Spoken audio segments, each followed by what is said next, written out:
Kelompok relawan bernama Poros Prabowo Puan telah mendeklarasikan diri dan menyatakan dukungannya kepada Menteri Pertahanan Prabowo Subianto dan Ketua DPR Puan Maharani sebagai calon presiden dan calon wakil presiden.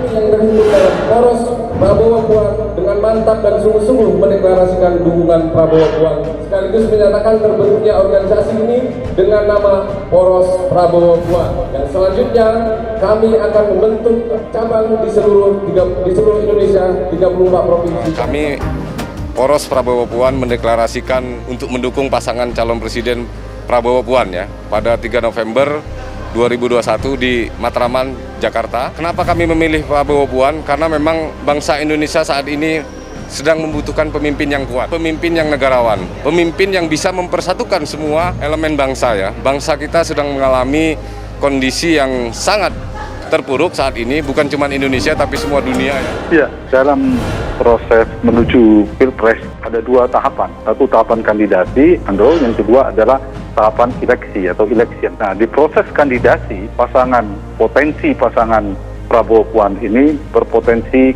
kuat, tetapi di eleksinya itu cukup berat tantangannya. Nah, kuatnya di mana? Satu, Prabowo Subianto, kita tahu baik Prabowo maupun Puan itu memiliki tiket partai yang kuat karena mereka sama-sama menguasai kursi di DPR jauh melampaui persyarat secara konstitusional. Itu kekuatan pertama mereka.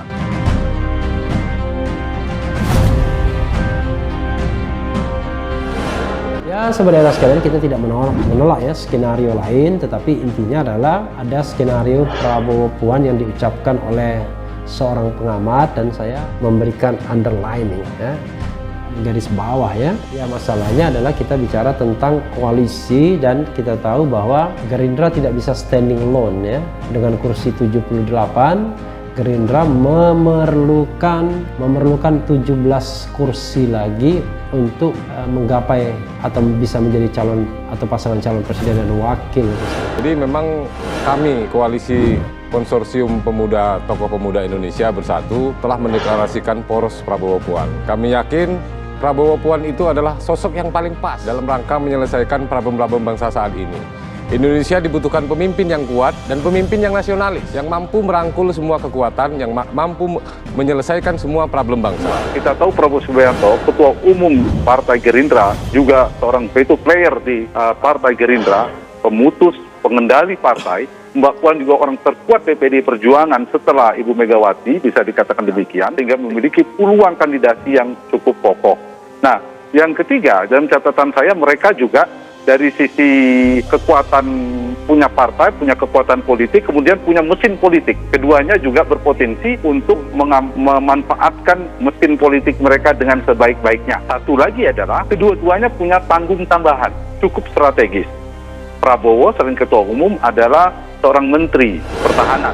Satu hal yang ingin saya singgung ya, soal kembali feodalisme dalam politik atau dinasti dalam politik. Harusnya kepemimpinan politik itu, regenerasi politik tersebut didasarkan kepada aspirasi anggota partai politik, people aspiration, bukan pada kemauan satu dua orang, bahkan satu orang elit saja di dalam partai politik. Ini adalah aspirasi dari kaum muda, sebagian besar masyarakat Indonesia agar terwujud pasangan Prabowo Puan Maharani. Ini adalah inisiatif dari kami, tokoh-tokoh pemuda yang berkumpul, bergabung, akhirnya bersepakat untuk mendeklarasikan pasangan Prabowo Puan. Tetapi jauh lebih penting dari itu ada soal winning the election, memenangkan sebuah pertarungan pemilihan kompetisi politik, Andrew. Nah, inilah tantangan bagi kandidat, bagi pasangan ini. Secara elektabilitas, keduanya, Prabowo betul, Pak Prabowo punya basis yang relatif masih kuat, elektabilitasnya imbang, misalnya dengan 3 besar ada Ganjar Pranowo dan Anies Baswedan. Tetapi kita tahu Prabowo itu memiliki popularitas yang sudah cukup tinggi, sehingga untuk naik, selain itu juga sudah pernah bertarung beberapa kali, sehingga untuk naik relatif lebih berat ketimbang figur-figur baru. Itu tantangannya. Di saat yang sama kita tahu elektabilitas Mbak Puan juga relatif belum begitu kuat. Problem bangsa ini saat ini adalah mengalami problem yang sangat krusial. Pertama, persoalan COVID ya. Indonesia ketahanan ekonominya runtuh. Dan ini dibutuhkan pemimpin yang kuat untuk menyelesaikan masalah ini. Pemimpin yang mampu menyelesaikan problem-problem ini.